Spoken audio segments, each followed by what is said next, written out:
ये दूसरी बार ऐसी चीज़ होती है तो वापस से वो भीख मांगने लगता है। फिर वो वापस रास्ते पे खड़ा है और भगवान श्री कृष्ण और अर्जुन जब रास्ते से जा रहे होते हैं तो उन्हें वापस वो भिखारी दिखता है। अब अर्जुन जी को उस पे बहुत ज़्यादा गुस्सा आ गया। तो अर्जुन जी श्री कृष्ण जी को कहते हैं कि क्या आप ऐसा क्यों कर रहे हो? मतलब इसका जीवन समृद्ध क्यों नहीं बना रहे हो? तो वो कहता है कि जाओ और तुम ही जाके पूछो। फिर वो जाके पूछता है उससे और वो फिर से बताता है कि हीरा मैंने ऐसे-ऐसे रखा था, मेरी बीवी पानी भरने के लिए लेके गई और वो ऐसे-ऐसे करके नदी में वो हीरा गुम गया। मैं कुछ नहीं कर सकता। तब जाके भगवान श्री कृष्ण आते हैं और अर्जुन से कहते हैं कि तुम अभी कुछ मत करो, मैं करता हूँ। और फिर भगवान श्री कृष्ण अपने पास के 2 सिक्के उस भिखारी को दे देते हैं और कहते हैं कि जाओ अपना जीवन जियो। और वो वहाँ से चला जाता है। अब उसको ऐसा लगता है कि 2 कॉइन में मैं क्या करूँ? वो रास्ते से जा रहा होता है सोचते टेंशन में। फिर उसे सामने से एक मछली वाला आते हुए दिखता है और उसके मछली के जो टोकरा है उसमें एक जो मछली है वो ना थोड़ी तड़प रही होती है और वो देख के उसके मन में दया आती है।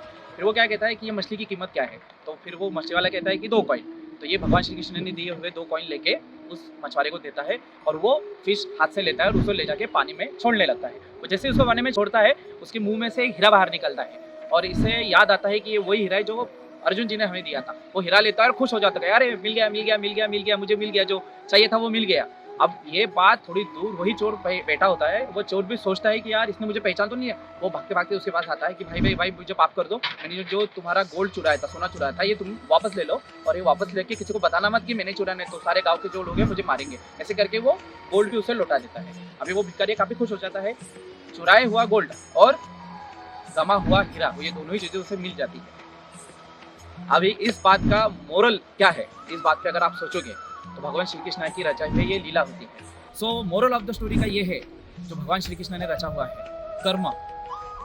कर्म को लेकर निस्वार्थ मन का कर्म और स्वार्थ मन का कर्म, इन दोनों के बीच में लाइफ के सारे प्रॉब्लम फंसे हुए हैं। तो जब भी कुछ भी करने जाते हो तो निस्वार्थ मन से जब किया जाता है दूसरों की मदद करके तो वो कार्य अच्छे से हो जाता है। और स्वार्थी मन से कितना भी काम करो, कितना भी कुछ भी कमा लो, बहुत सारा प्रॉफिट कमा लो, बहुत सारा जो भी होती है चीज़ें लाइफ में, बहुत कुछ मिल जाता है, बट एक सर्टेन टाइम के बाद वो हाथ से चला जाता है। यही इस स्टोरी का मोरल है। तो इस चीज़ को याद रखो और इसी को लेके लाइफ में हर कार्य को करते रहो।